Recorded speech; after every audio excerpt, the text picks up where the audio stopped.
ओम शांति। बच्चों ने जगत अम्बा की महिमा सुनी। अब मनुष्य तो सिर्फ गाते रहते हैं। जगत अम्बा के मेले लग रहे हैं। ये फिर है संगम, बच्चों का बाप के साथ मेला। बाप है तो माँ जरूर है। भारत में जगत अम्बा की जीवन कहानी कोई भी जानते नहीं।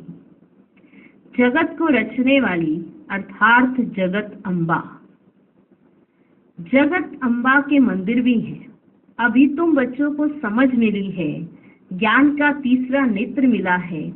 अभी तुम बच्चे जानते हो, जिसका यादगार बना हुआ है वे जरूर सृष्टि के संगम पर आए होंगे। इनको जगत अम्बा कहा जाता है। जगत पिता प्रजापिता भी है ना।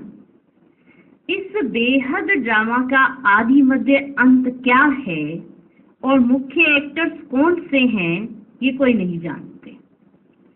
हीरो हीरोइन भी एक्टर होते हैं ना। सिर्फ दो नहीं होंगे, जरूर उनकी सेना होगी। जगत अम्बा की भी सेना होगी। उनको शक्तियां भी कहा जाता है। शक्ति सेना नामी ग्रामी है। शक्ति कहां से आई? शक्ति कहां से आई?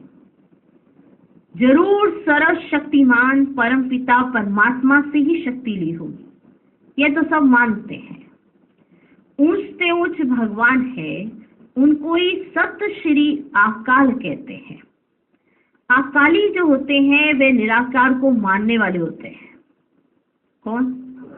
अकाली, वो निराकार को मानने वाले होते हैं। सिख ग्रंथी गुरु नानक को मानते हैं,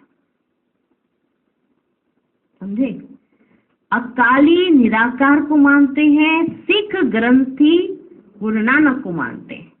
कहते हैं गुरु नानक देव हैं। उनकी जो पीढ़ी होती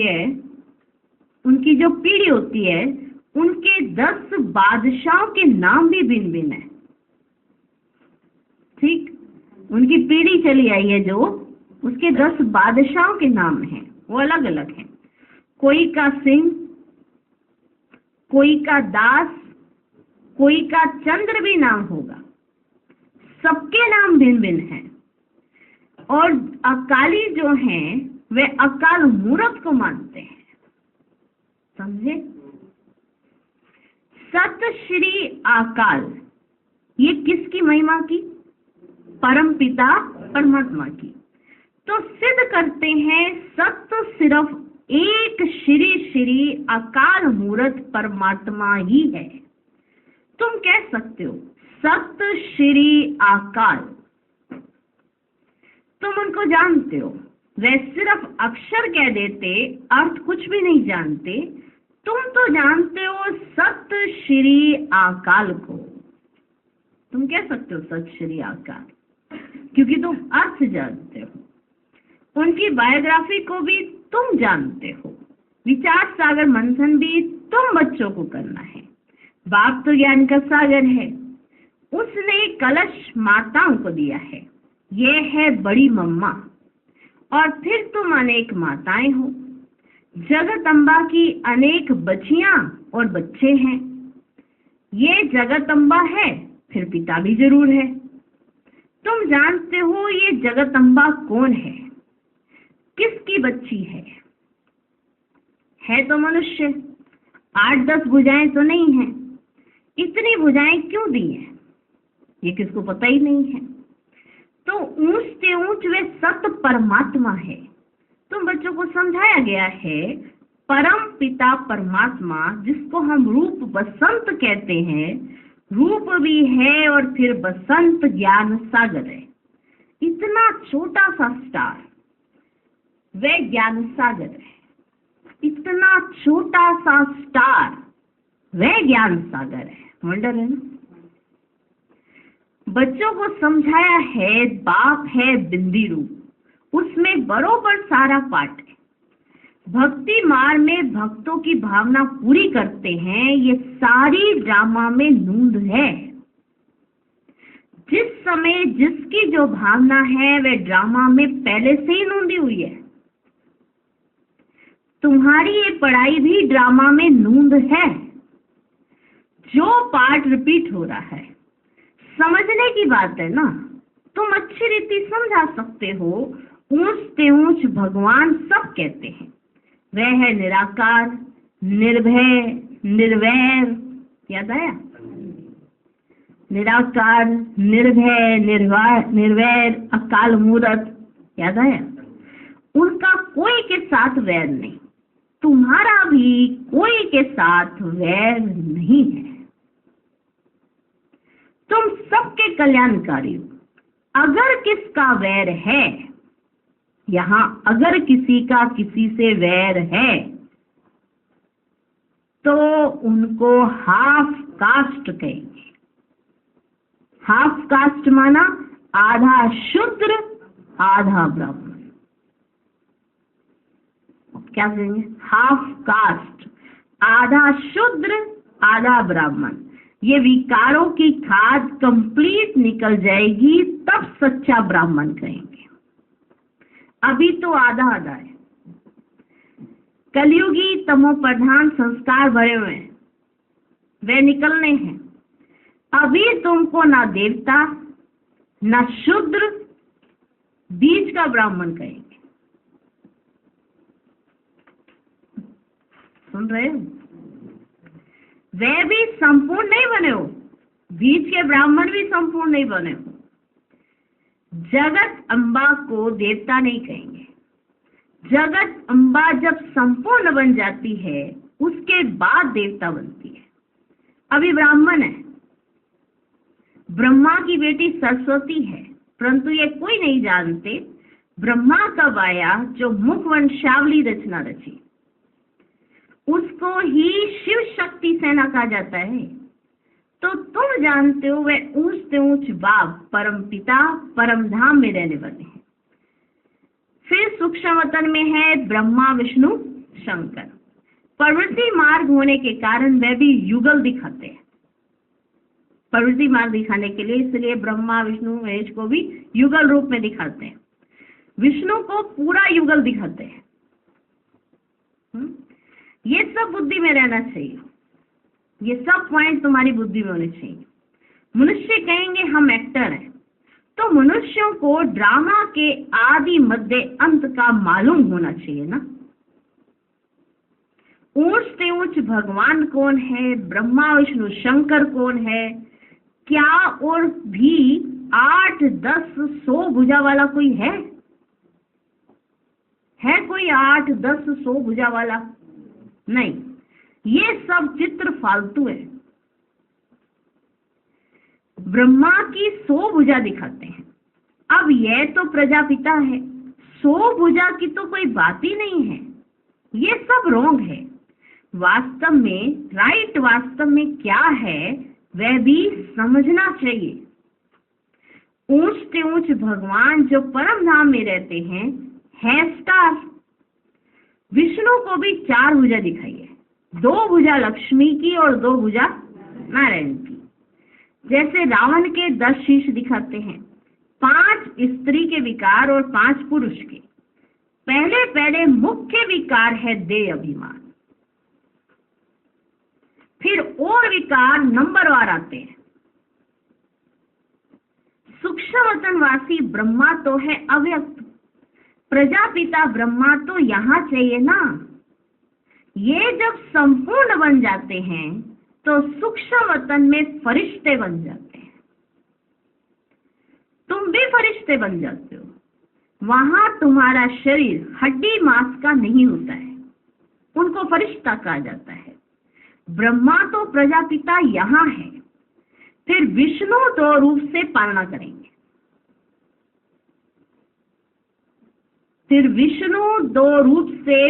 करेंगे। शंकर तो है सूक्ष्म वतन में। ये बड़ी समझने की बात है। ब्रह्मा प्रजापिता यहाँ है और अव्यक्त ब्रह्मा वहां है, और विष्णु के 2 रूप उससे पालना होती है, और शंकर सूक्ष्म वतन में है। ये बड़ी समझने की बातें हैं। इतनी दूरादेशी बुद्धि कोई की है नहीं। इतनी दूरादेशी बुद्धि कोई की है नहीं। तुम्हारी बुद्धि एकदम मूल वतन सूक्ष्म वतन तक चली गई है। सूक्ष्म वतन अब रचा हुआ है, अब रचा हुआ है। ब्रह्मा विष्णु शंकर की भी रचना हुई है। जहां तक आ जा सकते हो तो ऊंच से ऊंच भगवान, फिर ब्रह्मा विष्णु शंकर, फिर ये मनुष्य सृष्टि में देवी देवताएं। बाकी 8-10 भुजा वाले व चंडिका देवी आदि तो है ही नहीं। सुना? इतने सब चित्र कहां से आए? तुम्हारे पास कोई हथियार थोड़ी है, ये सब हिंसक हथियार बैठ बनाए हैं। देवताएं तो होते हैं डबल अहिंसक। सूक्ष्म वतन में कोई हथियार आदि होते ही नहीं है। चित्रों में कितने हथियार दिए हैं? इसको कहा जाता है गुड़ियों की पूजा। ऑक्यूपेशन का कोई वो जानते ही नहीं है। बाबा आकर ब्रह्मा द्वारा नई रचना रचते हैं तो खुद बड़ा हो गया ना। ब्रह्मा द्वारा नई रचना रचते हैं तो खुद तो बड़ा हो गया ना। तुम हो उनकी संतान, पोतरे पोतरियां।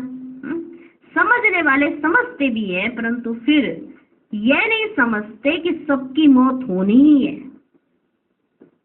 अभी भी कितने मरते रहते हैं। अखबारों आदि में कोई दिखाते थोड़े ही हैं, इतने सब थोड़ा दिखाते जितने मरते हैं, नहीं तो नाम ही बदनाम हो जाए। भूखों भी बहुत मरते हैं। एक समय मुश्किल से 2 रोटी मिलती है। तुम बच्चे जान गए हो, सतयुग में लक्ष्मी नारायण का राज्य चलता है। 2 भुजा वाले ही मनुष्य हैं। बाकी सतयुग में कोई 8-10 भुजा वाली देवी होती ही नहीं है। सेकंड नंबर में है राम सीता। वे भी यहाँ राजयोग से पद पा रहे हैं। बिना राजयोग के वो भी पद पा ना सके। कितनी सहज बात है समझने की। बाप कहते तुमने बहुत वेद शास्त्र पढ़े हैं, अब तुम मेरे से सुनो और जज करो। मैं तुम्हें सत्य सुनाता हूं या वह सत्य सुनाते हैं? जज करो अपने आप। मैं तुमको सत्य बात बता रहा हूं या वो जो तुमको सुनाते हैं वो सत्य है? अगर वे सत्य सुनाते हैं तो तुम सत्य नारायण की कथा से सत्य नारायण क्यों नहीं बने हो अभी तक? अगर वो सत्य सुनाते हैं तो सत्य नारायण की कथा से सत्य नारायण क्यों नहीं बने हो? आज बाप दादा प्रश्न उठा रहे हैं हम सब बच्चों की करनी पर, जो हम करते आए हैं। कि तुम करते आए 8-10 भुजा वाले बना दिए, फालतू के चित्र बना दिए। ऐसा कभी होता है क्या कोई मनुष्य? सोचा ये 8-10 भुजाओं से हमारी रक्षा करते हैं। मना देवी जी हैं वो 8, हम सब 2 भुजा वाले, और वो देवी प्रकट होती है 8-10 भुजाओं से, तो वो ज्यादा अच्छे से रक्षा कर सकती है। ब्रह्मा जी को 100 भुजाएं दिखाते हैं। ये सब यादगार है, एग्जाम्पल है। जैसे लकोतियां होती है ना, मुहावरे होते हैं, अभी बच्चों को सिखाया जाता है। अपना मुंह तो देख के आ। अब इसका मतलब ये थोड़ा कहा जा रहा है कि अपना सच में मुंह देखा। ये तो बताया जा रहा है कि जो कार्य करने जा रहे हो उसमें अपने अंदर झांक के देखो तुम कर सकते हो कि नहीं कर सकते हो। ये लकोक्तियां, मुहावरे ऐसे ही यादगार में बनाए, पर अब प्रैक्टिकल उन्होंने फिर चित्र बना दिए। आज किसी को बताओ कि ऐसा नहीं है तो स्वीकार ही नहीं करता। क्यों? तो अब वैसे ही देवी दिखनी चाहिए। अब जगदम्बा आ भी जाए तो ऐसे स्वीकार ही नहीं करेंगे जब तक 8 भुजाएं ना दिखे, 10 भुजाएं ना दिखे। अगर दिख जाए तो उनकी महिमा गाना शुरू कर देंगे कि यही दिखा रही हैं, उनके पीछे हो जाएंगे, उनको गुरु बना लेंगे। अब कराने वाला साक्षात्कार कोई और है, वही साक्षात्कार करा सकता है, लेकिन वो भुजाओं का साक्षात्कार करके, इसलिए ऐसे ऐसे भ्रांतियां बनी हुई हैं। गुड़ियों का खेल है, समझे? हाँ, समझ तो हम सब गए, समझ गए, पर याद नहीं रहता है। समझ तो सब आ गया है, पूरा ज्ञान समझ आ गया है। अगर सारा समझ आ गया है ना तो कभी क्या क्यों कैसे ये सब उठ ही नहीं सकते। ये क्या क्यों कैसे ऐसे वैसे ये तभी उठते हैं जब पूरी तरह से समझा नहीं होता है। अब किसी बच्चे को अच्छे से समझा दो, किसी टॉपिक पे अच्छे समझा दो, अब उसका क्या क्यों उठेगा? नहीं उठेगा। उसका क्या क्यों कैसे खत्म हो गया? उसको समझ आ गई तो खत्म हो गया। अब एक तरफ हम कहते हैं हमारे कोई क्या क्यों नहीं है और दूसरी तरफ ही क्या क्यों उठाते हैं, तो कहाँ समझा फिर हमने? ठीक। अभी तुम प्रैक्टिकल में सत्य बाबा से सत्य कथा सुन रहे हो। नारी से लक्ष्मी, नर से नारायण बनने की ये कथा है। जरूर प्रजा भी तो बनेगी कि सिर्फ लक्ष्मी नारायण ही सत्युग में चले जाएंगे बस? वो क्या करेंगे जाके? अब घर परिवार ही ना हो, सिर्फ वो लक्ष्मी नारायण गद्दी में बैठ जाएं, ना आगे राजाएं हैं ना राजा रानियां हैं ना कोई और प्रजा है, क्या करेंगे? आपको भी छोड़ देते, एक महल बना के अकेले आप ही रहो, खाना पीना सब कुछ आपको ही करना पड़ेगा, फिर काहे के राजे? राजा तो तभी कहलाया जाएगा ना जब सब कुछ अपने आप आ रहा हो, पकवान आ रहा हो, ताली बजाई ऐसे कहते हैं ये लो आ गए, ऐसे चुटकी ऐसे बजाई ताली बजाई वो सब। अब राज्य चलाना तो पूरी राजधानी पहले बनाई जाती है। अब राजा रानी तो आ गए, फिर वो ऐसे चुटकी बजाते हैं, फिर ऐसे दास दासी ऐसे थोड़ा हर जगह जाके खुद ही काम करेंगे। राजा जी जा रहे हैं, पहले पानी भरने जा रहे हैं, फिर रानी जी खाना बनाएंगे, ऐसे थोड़ा होगा। प्रजा भी तो चाहिए कि नहीं चाहिए? तो ये राजधानी स्थापित हो रही है। जरूर प्रजा भी बनेगी कि सिर्फ लक्ष्मी नारायण जाकर तख्त पर बैठेंगे? यह देवी देवताओं की राजधानी स्थापन हो रही है, ये याद रहना चाहिए। फिर सत्युग में आकर राज्य करेंगे। अभी स्थापना हो रही है राजधानी की, अभी नहीं राज करना है एक दूसरे के ऊपर। मैं राजा तू दासी, उठा के पटक देगा कोई ऐसे। फिर सत्युग में आकर राज्य करेंगे या नहीं? वहां राजाओं को लश्कर आदि कोई होते नहीं है। लश्कर विकारी अनहोली राजाओं को होते हैं। इतनी सारी सेना चाहिए होती है, चढ़ाई करने के लिए चाहिए होती है ना, युद्ध करने हैं। अब सत्युग में नहीं चाहिए, वहां पे किसी के ऊपर चढ़ाई नहीं करते, किसी से युद्ध नहीं करते। वह तो है ही होली राजाएं। सत्युग को होली लैंड कहा जाता है, इसको अनहोली लैंड कहते हैं।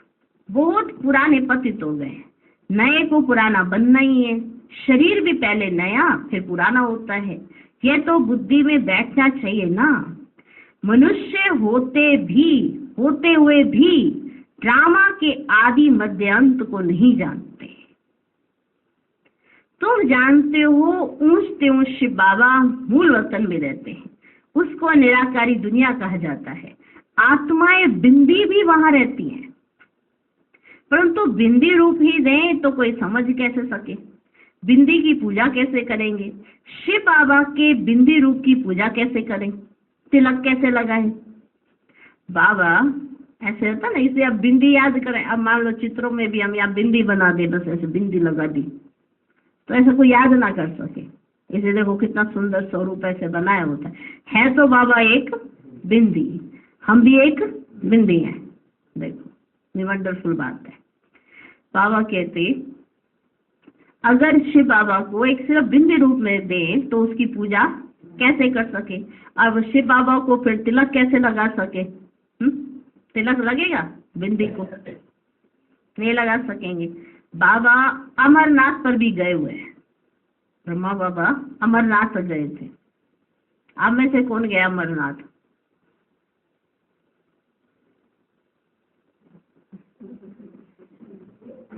गए हुए। अच्छा, बाबा वही हुआ है इधर भी। बाबा अमरनाथ पर भी गए हुए हैं। बाबा सारा देख कर आए थे कि कैसे शिवलिंग बनाते हैं। बाबा देख कर आए थे कि कैसे शिवलिंग बनाते हैं। कहते हैं वहां पार्वती को शंकर ने कथा सुनाई। अब पार्वती ने किस दुर्गति को पाया था जो उनको बैठकर कथा सुनाई? वास्तव में तुम सब पार्वतियां हो। तुम जन्म मरण में आते हो और सदगति को पाने के लिए कथा सुन रहे हो। सुना? तुम सब पार्वतियां हो, तुम जन्म मरण में आते हो, तुम सदगति को पाने के लिए कथा सुन रहे हो। तो वहां पूछा शिवलिंग कहाँ है? बाबा अमरनाथ गए तो वहां पूछा शिवलिंग कहाँ है? जैसे माता ने वहां शिवलिंग ही नहीं बना था कहते। हाँ, तो बाबा ने पूछा वहां शिवलिंग कहाँ है? तो बोला शिवलिंग तो आप पे ही निकल आता है। माना निकला नहीं था वो, तो शिवलिंग तो आप पे ही निकल आता है। अरे ये कैसे होगा? बाबा ने कहा वहां कबूतर भी दिखाते हैं, वहां 2 कबूतर दिखाते हैं। कबूतर बात करना कभी सीखते नहीं, कबूतर कभी बात नहीं करते हैं। पिजन जो होते हैं कबूतर कभी बोल नहीं सकते हैं। तोते को बात करना सिखाते हैं तो वे बोलते हैं। कंठी पड़ जाती है, कंठी वाला तोता होता ना, वो बोलता है। तुम ज्ञान की कंठी पहनते हो तो तुम तोते हो, तुम ज्ञान की कंठी पहनते हो। तो बाबा ने समझाया है ऊंच से ऊंच तो है शिव बाबा, फिर ब्रह्मा विष्णु शंकर। प्रवृत्ति मार्ग दिखाने लिए विष्णु को 4 भुजाएं दिखाते हैं। यहाँ मनुष्य सृष्टि में ऊंच से ऊंच लक्ष्मी नारायण और उनकी राजधानी, फिर राम सीता की डिनाइस्टी। ये होली डिनाइस्टी पूरी होती है, फिर रावण राज्य शुरू होता है, फिर सबको पतित बनना ही है। बाकी हाँ, पिछाड़ी में जो नई आत्माएं आती है ना, तो उनका कुछ प्रभाव निकलता है। किसका सतो प्रधानता का, किसका रजो तमो का पार्ट है। ये बेहद का ड्रामा है। मनुष्य तो मनुष्य ही है, बाकी सब है गुड़ियों की पूजा। तुम एक्टर्स हो ना, अभी तो मनुष्य से देवता बन रहे हो। पढ़ाई से मनुष्य कितना ऊंच पद पाते हैं। यह भी बच्चे पढ़ाई है जिससे तुम राज्य पद पाते हो। ऐसी पढ़ाई कोई होती ही नहीं है। वह प्रिंस प्रिंसेस तो प्रारब्ध ले आते हैं, तुम यहाँ प्रारब्ध बना रहे हो। भविष्य सत्युग के लिए कितनी ऊंच और फिर सहज नॉलेज है। सेकंड में जीवन मुक्ति। हम बेहद बाप के बच्चे हैं, ईश्वरीय गोद में बैठे हैं। हम बेहद के बाप के बच्चे हैं, ईश्वरीय गोद में बैठे हैं। ईश्वरीय गोद कौन छोड़ेंगे? कौन छोड़ेंगे ईश्वरीय गोद? ईश्वरीय गोद कौन छोड़ेंगे?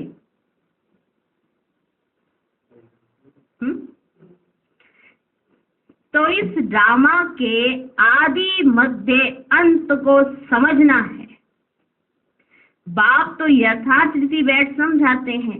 जो मनुष्य सृष्टि का बीज रूप गाया जाता है, सत्य चित आनंद स्वरूप कहा जाता है। जरूर जब आएंगे तब तो वर्षा देंगे ना।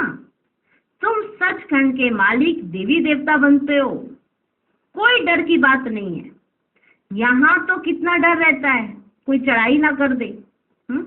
तुमको तो बिल्कुल निर्भय रहना है। शरीर को कोई मारता है, आत्मा को थोड़ी मार सकते हैं। जो डरना चाहिए तुम्हें, निर्भय होने की बड़ी समझ चाहिए। बाप भी निर्भय तो बच्चे भी निर्भय। गोली शरीर को लगती है, मैं आत्मा तो जा रहा हूं बाबा के पास, हमको क्या डर है? हम बैठे हैं, छत गिर जाती है, हम बाबा के पास चले जाएंगे। निर्भय होने में टाइम लगता है। तुम हो जगत अम्बा के बच्चे, शिव शक्ति सेना। एक की तो महिमा नहीं है, तुम भी साथ हो। सिर्फ एक जगत अम्बा की महिमा तो नहीं है, तुम भी साथ हो।